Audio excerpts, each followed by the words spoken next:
Pathology lab start करने से पहले सबसे इंपॉर्टेंट एस्पेक्ट होता है उसका मार्केट रिसर्च।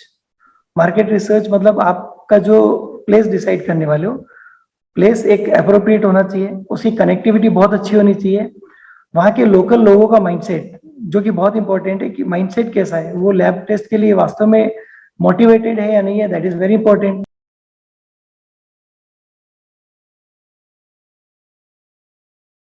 पिछले कुछ दिनों में काफी लोगों ने हमें अप्रोच किया और पूछा कि पैथोलॉजी लैब कैसे शुरू की जाती है, क्या होती है इसकी मिनिमम रिक्वायरमेंट्स, एक पैथोलॉजी लैब शुरू करने के लिए कितना चाहिए मिनिमम इन्वेस्टमेंट, और क्या होता है इस बिजनेस का रिटर्न ऑन इन्वेस्टमेंट। हेलो, drकमलेश.com के ऑफिशियल यूट्यूब चैनल में आपका स्वागत है। इस नई वीडियो में हम आपके पैथोलॉजी लैब शुरू करने से संबंधित सभी सवालों के जवाब देंगे और जानेंगे पैथोलॉजी लैब कैसे शुरू की जाती है from start to finish from doctor Kamlesh Patel. Doctor Kamlesh MBBS MD DCP है और साथ ही वेबसाइट drकमलेश.com के संस्थापक भी हैं।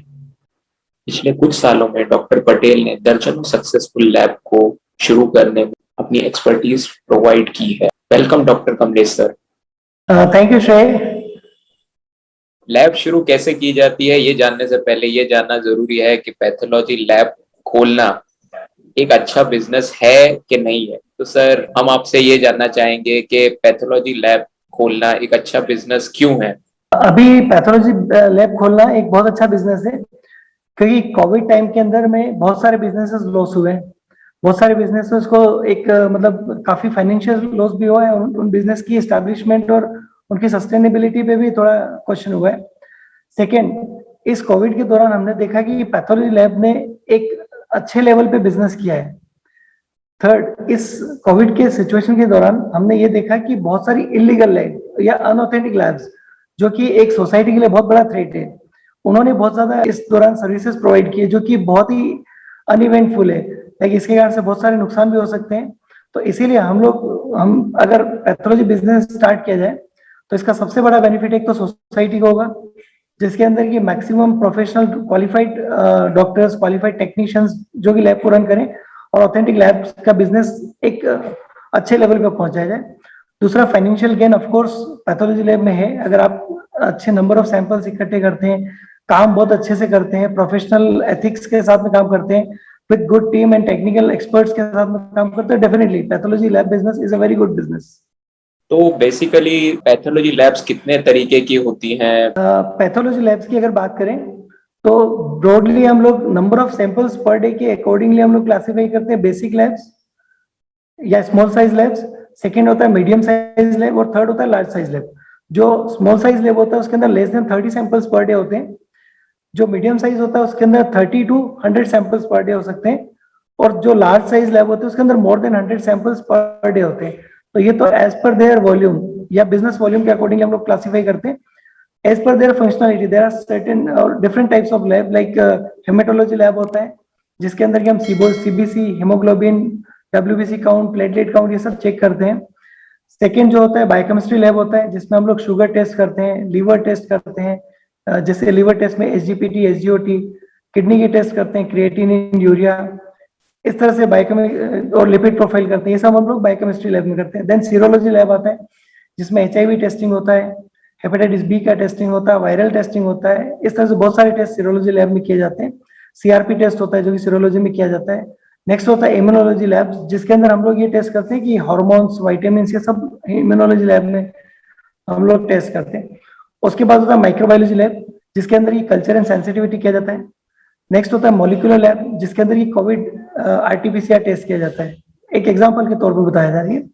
उसके बाद होता है साइटोलॉजी एंड हिस्टोलॉजी जिसके अंदर की आप टिश्यू या सेल्स लेके उसकी मॉर्फोलॉजी के अकॉर्डिंगली कोई भी डिजीज का डायग्नोसिस करते हैं। तो इस तरह से ब्रॉडली हम लोग लैब्स को क्लासिफाई करते हैं।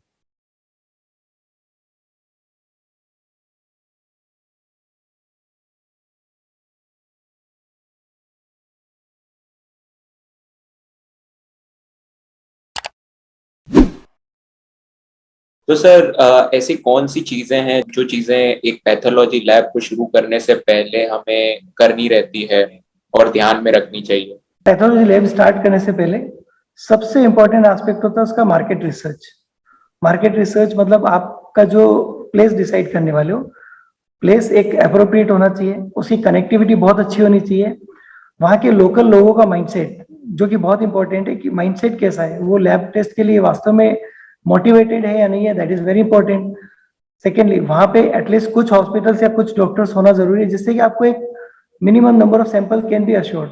सेकेंड होता है sample, number of samples per day कितने रिसीव कर सकते हो, ये सबसे इंपॉर्टेंट पार्ट है। इसके लिए आपको स्ट्रेटेजी बनानी पड़ती है, एटलीस्ट 20 से 30 डॉक्टर्स या हॉस्पिटल्स या क्लिनिक्स या लैब्स, इनसे आपको कॉन्टेक्ट करना पड़ता है जिससे कि आप ये इंश्योर कर पाओ कि जब आप लैब स्टार्ट करो तो मिनिमम कुछ सैंपल्स आपके हाथ में हो। आपका प्राइस लिस्ट एनालिसिस होना बहुत जरूरी है, कॉम्पिटिटिव प्राइस लिस्ट आपको प्रोवाइड करना चाहिए लोगों को, ताकि आपके लैब के अंदर पेशेंट आए तो उसको ये नहीं लगेगा आपका प्राइस है वो या तो बहुत ज्यादा या बहुत कम है।